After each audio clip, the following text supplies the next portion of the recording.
இந்தியாவிலேயே அதிக நாடாளுமன்ற தொகுதிகளை கொண்ட உத்தரப்பிரதேசத்தில் காங்கிரஸ் சமாஜ்வாடி இடையே கூட்டணி உறுதியாகியுள்ள நிலையில் அங்கு களம் யாருக்கு சாதகமாக இருக்கிறது என்பதை அலசுகிறார் எமது சிறப்பு செய்தியாளர் சலீம். மொத்தம் 80 தொகுதிகளில் வெற்றி வாய்ப்பு எப்படி இருந்திருக்கிறது என்று கட்சி வாரியாக பார்த்தால் நமக்கு தெளிவாக புரிந்துவிடும். முதல்ல 5 ஆண்டுகளுக்கு முன்பு நடந்த தேர்தல் பாருங்க. 2019 பாஜக 62 தொகுதியில் வெற்றி பெற்றிருக்கிறார்கள்.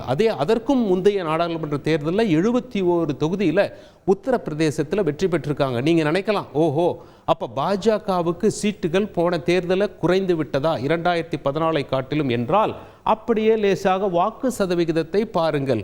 2014 விட 2019 7% வாக்குகளை பாஜக கூடுதலாக பெற்றிருக்கிறது.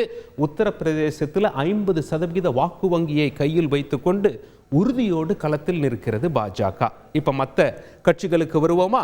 காங்கிரஸ் கட்சி ஒரே ஒரு சீட்டில் தாங்க சென்ற முறை ஜெயித்தது. சோனியா காந்தி அவர்கள் ரே பரேலியிலிருந்து ஜெயித்தார்கள். ராகுல் காந்தி கூட அமேத்தியில் தோல்வி அடைந்து விட்டார் ஸ்மிருதி இரானியிடம் என்பது குறிப்பிடத்தக்கது. உத்தரப்பிரதேசத்தில் 2014 2 சீட்டு இருந்த காங்கிரஸ் போன தேர்தலில் ஒரே சீட்டு தான் வந்தாங்க. வாக்கு வங்கியிலையும் சரிவு 7% 6% வாக்கு வங்கி குறைந்து விட்டது. சரி, சமாஜ்வாதி கட்சி என்று நாம் எடுத்துக்கொண்டால் அவங்க போன தேர்தலையும் 5 சீட்டு தான், அதற்கு முந்தின தேர்தலையும் 5 சீட்டு தான். வாக்கு வங்கியில் 4% குறைஞ்சு போச்சு. 2014 22%, 2019 18%, 4% குறைவு. சரி, பகுஜன் சமாஜை எடுத்துக்கொள்வோம். போன தேர்தலில் 10 சீட்டு, 2014 ஒன்று கூட வெல்ல முடியவில்லை. இந்த 10 சீட்டு வெல்ல காரணம் என்ன அப்படின்னா 2019 அதாவது சென்ற நாடாளுமன்ற தேர்தலில் சமாஜ்வாதியும் பகுஜன் சமாஜும் கூட்டணி அமைத்து விட்டார்கள். எலியும் பூனையுமாக இருந்தார்கள். ஆனால் பாஜகவை வீழ்த்த வேண்டும், ஒரே அணியில் நிற்கலாம்னு சொல்லி இணைந்து நின்றார்கள். பாஜகவுடைய சீட்டுகளை கணிசமாக அவர்களால் குறைக்க முடிந்ததே தவிர வாக்கு வங்கியை குறைக்க முடியவில்லை. பாஜக வாக்கு வங்கி அதிகரித்து விட்டது. மாறாக பகுஜன் சமாஜுக்கும் அதில் ஒரு ஜாக்பாட் அடித்தது. 0 10 சீட்டுகளை வென்று விட்டார்கள். சமாஜ்வாதிக்கு அதே 5 சீட்டு தான்.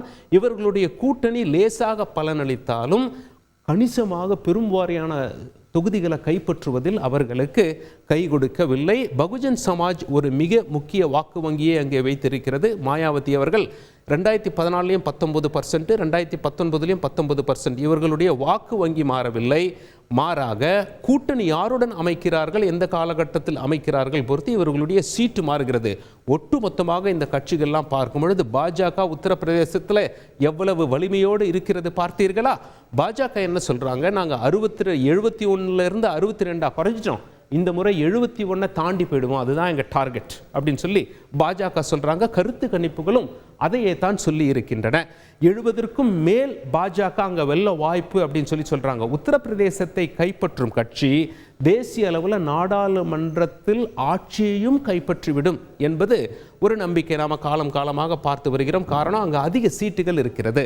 பாஜக சொல்லக்கூடிய காரணங்கள், அது மட்டும் இல்லாமல் அங்குள்ள அரசியல் விமர்சகர்கள் சொல்லக்கூடிய காரணங்கள் என்ன, ஏன் பாஜகவின் கை ஓங்கி நிற்கும் அப்படின்னு சொல்லி கேட்டிங்கன்னா, ராமர் கோயில் அங்கே கட்டப்பட்டுள்ளது. 2வது, கட்டி முடித்துவிட்டு அப்படியே இல்லாமல் பாஜகவுடைய தொண்டர்கள் அவங்களை சேர்ந்த அணியினர்லாம் பூத்தா, அதாவது கிராமமாக சென்று மக்களை அழைத்து வந்து இலவசமாக வாங்க, நாங்கள் உங்களை கூட்டிட்டு போகிறோம், தரிசனம் செய்ய வைக்கிறோம், வாருங்கள் என்று கிராமமாக பக்தர்கள் மத்தியில் மிகப்பெரிய ஒரு செல்வாக்கை வைத்திருக்கிறார்கள். நாடாளுமன்ற தேர்தல் வரையில் அதை மிகவும் மும்முரமாக இருப்பார்கள் என்றும் எங்களுக்கு தோன்றுகிறது என அங்குள்ள பத்திரிகையாளர்கள் தெரிவிக்கிறாங்க. அது மட்டும் இல்லை, உத்தரப்பிரதேசத்தில் தேர்தல் என்று வந்துவிட்டாலே மதம் சார்ந்த பிரிவினை பேச்சுகள் தேர்தல் களத்தில் அதிகமாக பார்க்க முடிகிறது. பலவீனமாக அங்கே எதிர்க்கட்சிகள் இருக்கின்றன உத்தரப்பிரதேசத்தில். காரணம் என்னன்னு சொல்லி பார்த்தீங்கன்னா, வாக்கு வங்கியை குறைவாக வைத்திருக்கிற காங்கிரஸ் கட்சி போன தேர்தலில் 6% வாக்கு வங்கி, சமாஜ்வாதி கட்சியை பொறுத்த வரைக்கும் 18% அப்படின்னா இரண்டையும் சேர்த்தா 24% வருகிறது. அவர்களோடு பகுஜன் சமாஜை சேர்த்து பாருங்கள், கிட்டத்தட்ட 44% வாக்கு வங்கி வந்துடும். பாஜகவுக்கு எதிராக மிகப்பெரிய அணியாக நின்றிருக்கக்கூடும். ஆனால் நிற்கலையே. சமாஜ்வாதி கட்சி காங்கிரஸ் ஒரே அணியில் இருந்தாலும் கூட பகுஜன் சமாஜ் நாங்கள் இந்த கூட்டணியில் இல்லை என்று அறிவித்து விட்டார்கள். வாக்குகள் சிதறிவிடும். பாஜக ஒரு பக்கம் 50% வாக்கு வங்கியை வைத்துக்கொண்டு திடமாக நிற்கிறது. எதிர்க்கட்சிகளுடைய வாக்கு வங்கி சேர்த்து பார்த்தால் 44% வரலாம். ஆனால் அவர்கள் சேரவில்லை, தனித்தனியாக நிற்கிறார்கள். இது பாஜகவிற்கு சாதகமாக பார்க்கப்படுகிறது. அது மட்டும் இல்லை, அங்கே உள்ள பத்திரிகையாளர்கள் என்ன சொல்றாங்க, சாதாரணமாக அரசுக்கு எதிராக அதிருப்தி இருந்தால் பகிரங்கமாக தெரிந்துவிடும். மக்கள் டீ கடை, டிஃபன் கடை, காய்கறி கடையில் பேசிக்குவாங்க. ஆனால் இந்த முறை உத்தரப்பிரதேசத்தை பொறுத்தவரை அந்த அளவிற்கு அரசுக்கு எதிராக பெரிய பேச்சுகள் பாமர மக்கள் மத்தியில் அடிபடவில்லை. அதனால் பாஜக அங்கே கணிசமாக அதிக தொகுதி வெற்றி பெறும் என கருத்து கணிப்புகள் சொன்னது உண்மையிலேயே நடந்து விடக்கூடிய சாத்தியக்கூறுகள் அங்கே அதிகமாக இருக்கிறது என தெரிவித்திருக்கிறார்கள்.